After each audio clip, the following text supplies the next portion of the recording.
All right. Hi, everybody. Welcome to our Thursday night drawing. This week we're on a break, so I thought I would make uh, something educational, something that's kind of fun, that I think about a lot. Um, just as a reminder, that big sign that says Visual Arts Passage, we bring Drawing Hive to you every week. What we do is we're a mentorship program that helps people develop careers in illustration and painting.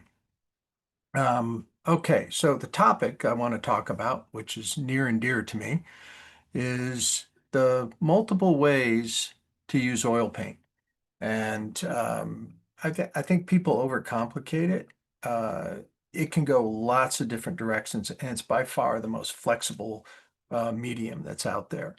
So here's some real simple things traditionally to think about. Just some basic archival things to think about. The three rules that most people will throw out and will say, working fat over lean. Another way of saying that is thin on thick, painting thin on thick, and then using slow drying over fast drying materials.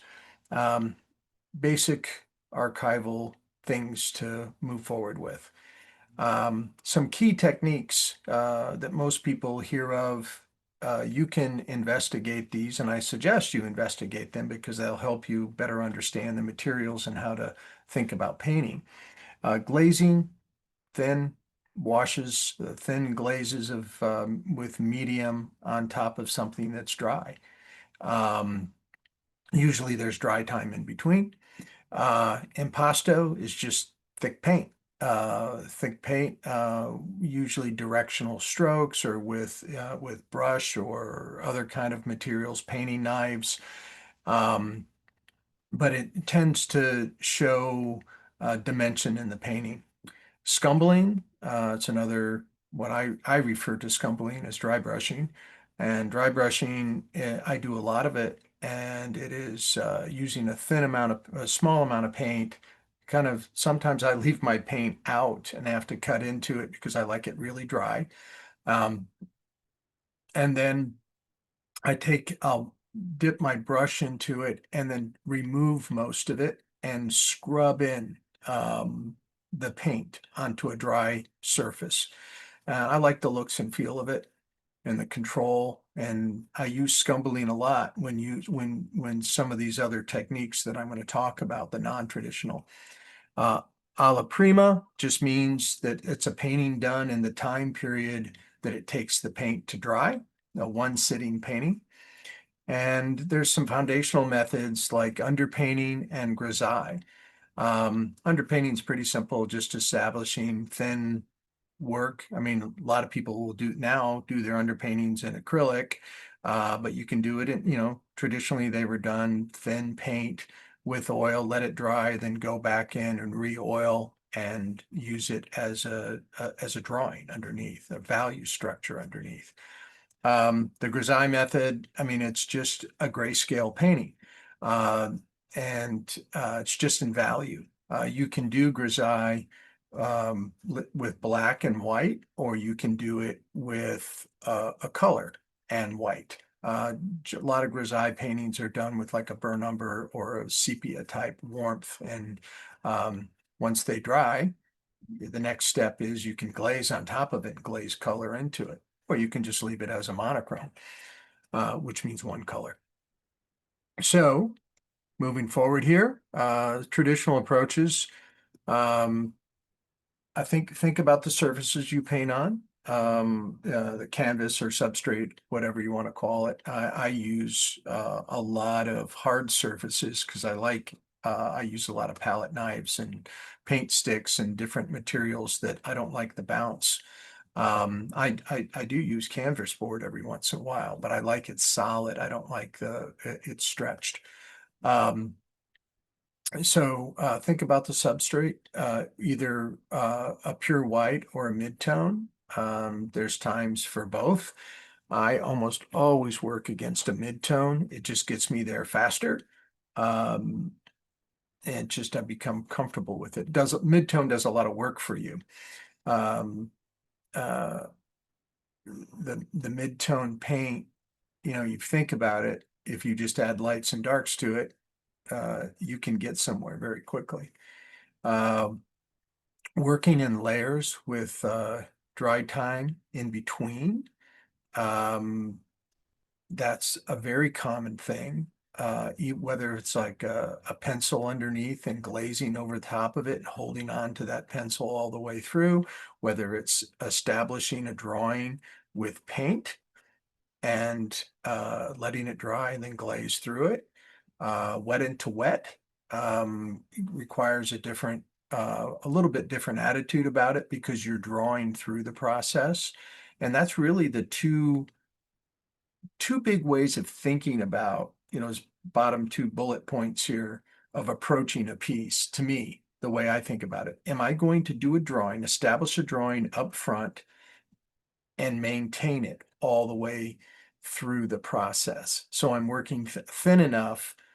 I'm not putting a huge amount of material down that it covers up my drawing.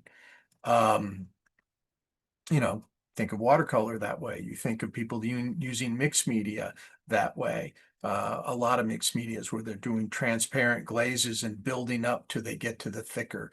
And you can think about that with paint too. And then there's also very direct work where you would put down um, oil up a board and put direct paint and draw with your direct paint. So you're drawing with your material through the pot process. I generally, when I do that, is I'll do like a linseed oil and mid-tone paint where it's really pretty thick, and then I start painting a dark into that. And I'm trying to find my drawing with the paint. And I'm going to show you some things, most of this work that I've done, or a lot of this work, not all of it, but a lot of this work I've done in Drawing Hive. The Jeremy Allen White on the left is a wet into wet where I was finding my drawing. I did a basic like little pencil of where he sat on the substrate. I did this on Masonite. And then I just painted uh, into wet oil paint and kept finding my drawing and adjusting all the way through it. The one on the right of Rick Rubin, same thing. Um, I started with a palette knife, very aggressive with my mark making, and I want to hold on to that wildness of of his hair. And it was a way for me to establish that look and feel, and then find, once you have the shape there, it's real easy to find the drawing. So I these two are very traditional in the way that they're approached. Um, these are very traditional. These are both commissions for the same individual. They live in Defusky, South Carolina. I went there. I photographed, um, and actually, the person that commissioned me took the shot of the one on the right. It's the first time it's actually the only time I've ever done that, but I had a really good, fun experience doing it. He shot a bunch of photo reference and I found something I liked and I made this picture from one of his photo references. The one on the left is something that I saw and observed, and it's not a direct, neither of them are direct takeoffs of the photographs. In fact, the one on the left is a combination of a couple of photographs and then me thumbnailing and redesigning. But they're both wet into wet, very traditional approaches with paint. Finding my way through. The one on the left is very much that way. The one on the right, I worked thin and let it dry, but it's all oil all the way through, and then built up layers and got to thicker paint towards the end. You can see in the grass down in the bottom, it's very thick directional. Most of it's put on with palette knife. Um, the one on the right's, I think, 40 inches across, and the one on the left is 24, 30. It's not that big of a painting. These were just very traditionally done. I did these like the one on the right, I know I did in 2003 in Richmond, Virginia. That's of the James River in Richmond, Virginia. It's a wet into wet oil painting. And I was establishing my shapes and doing all my drawing, mostly with a palette knife at the beginning and after things dried with some glazing on top of it afterwards. One on the left was a demonstration I did at the Academy, very straight up, but I did this directly against white canvas, and I did it on white canvas board and with a palette knife, and it's got a lot of paint on it, but it's a um, alla prima painting. It's done in the time period of that paint. It's actually just done in probably an hour or so. But it was done very quickly with what I could get accomplished uh, before the paint started, doing something different than the original way that it went down. Um, One on the right, I started with a midtone, blocked in a midtone, kind of a gray midtone that I put down to on my substrate. I did that on masonite and very straight up, just painted in value um, my darks into that substrate, let it dry, and then glazed over the top of it and finished it in the next sitting, adding more variations of color. It wasn't totally finished at that point because I allowed it to dry and then I glazed over the top of it, the aura of that red, of that, burnt sienna around the tree and bushes there. I, I, I did with glazes at the end. Some non-traditional things. And again, I encourage everybody to learn the archivalness of oil and some traditional oil painting techniques, and then be willing to experiment with them. Um, I start, and not only me, a lot of painters I know start with acrylic underpaintings. Sometimes I do pastel underpaintings, mostly oil pastel. Recently, I've tried a few dry pastel, and I'll talk about that a little bit more in a minute. But these are some materials that work really well with oils. Oil pastels and crayons. Crayons um, have a more wax in them.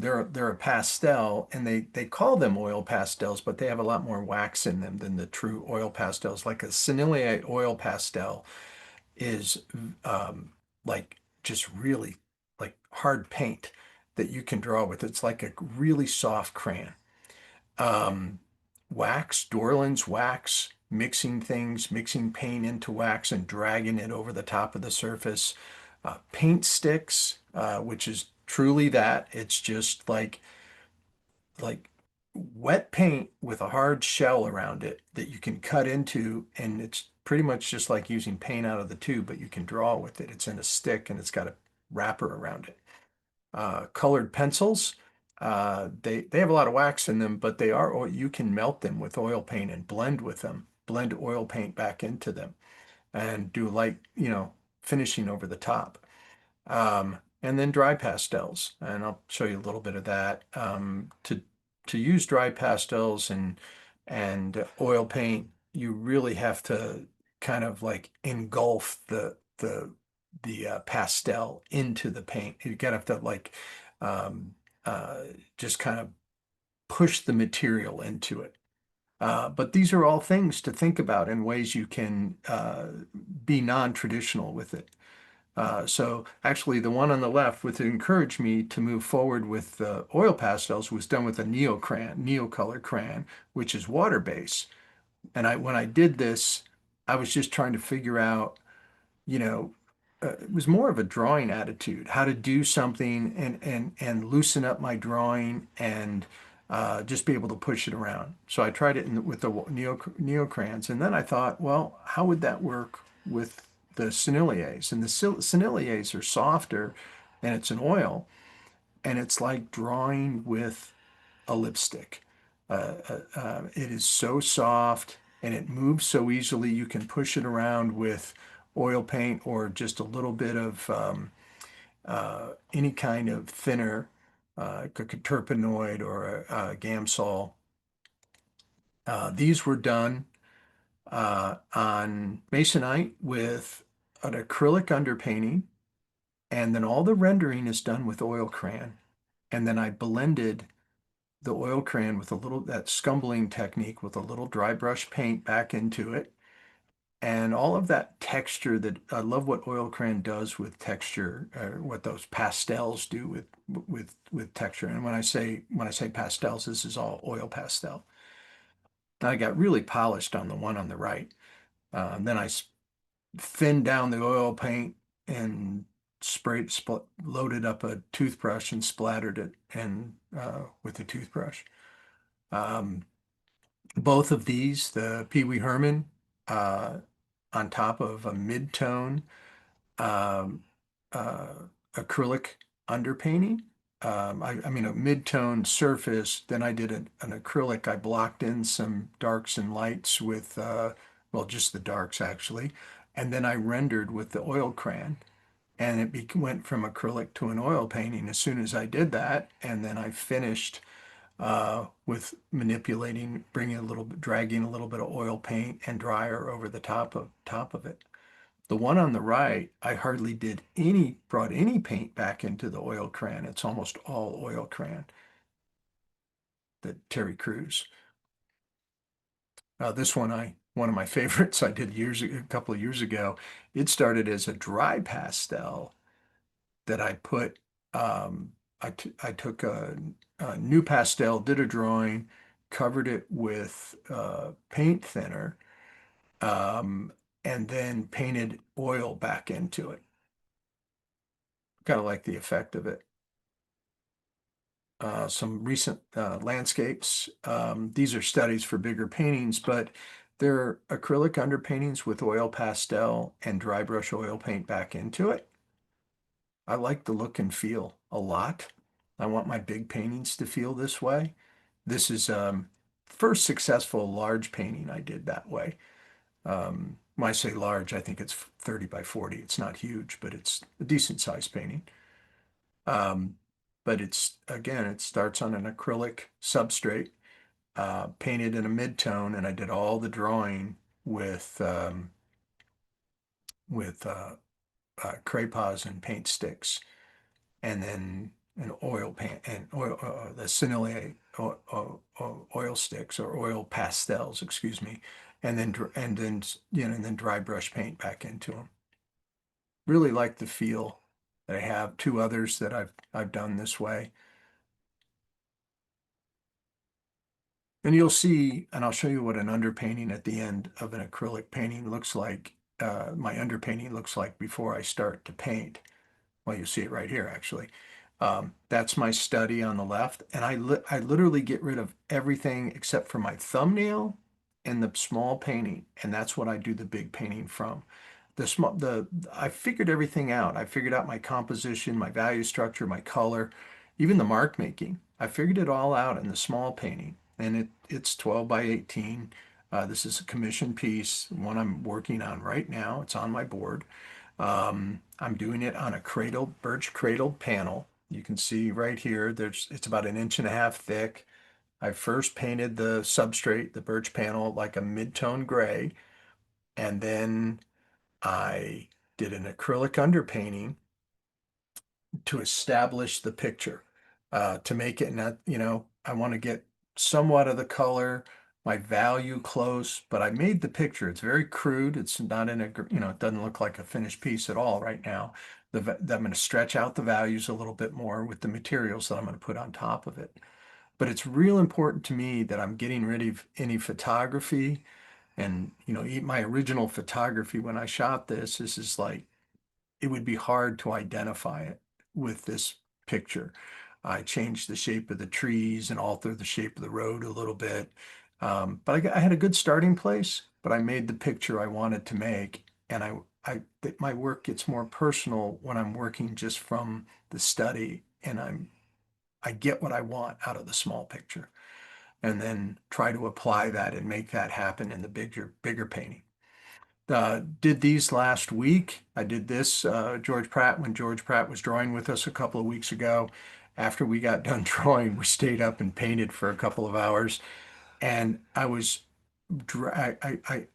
George had learned this process. Well, we both did from my father. It was a technique that he used frequently with figures. And George really got into it. I kind of avoided it, which I've done with quite a few things my father has, just not to get too close to it. But it was like I couldn't help myself. I started playing with it. It was so much fun. It's just a straight up pastel, a new pastel on a mid-tone paper, and I'm dragging wax and a little bit of burnt umber in the wax and a little bit of gel dryer, um, and just dragging it over the top of the drawing and making it become a finished. The finish is in oil, and the oil just absorbs the pastel. It's very cool to work with. And so this is what these two look like. I did the Alec Guinness the other night, last week, and I really like the look and feel, and it kind of fits what I'm trying to do. Anyway, again, I wouldn't have gotten there unless I would have tried. If I would have, tried to put certain materials together and explore with materials. I think Drawing Hive's really good for that. It's been really good for me. It's been like a gym. I can come in here. I don't have to worry about outcomes so much. It's just a piece for myself. And, I have hundreds of them. I don't know what I'm going to ever do with them or if they'll ever see the light of day. But every once in a while, some good stuff comes out and I'll work on them a little bit more and finish them. But it wouldn't, it wouldn't happen unless I explored. And that's one of my favorite parts about Drawing Hive is just that, like, I look at it as a gym. Anyway, I hope I said some things that are helpful, and I hope you'll, experience trying materials. Doesn't have to be oil paint. This is just it's my favorite thing to work in, and it's the material, it's the medium with the most flexibility. So anyway, everybody have a great holiday, and we'll be back in a week. Thank you so much.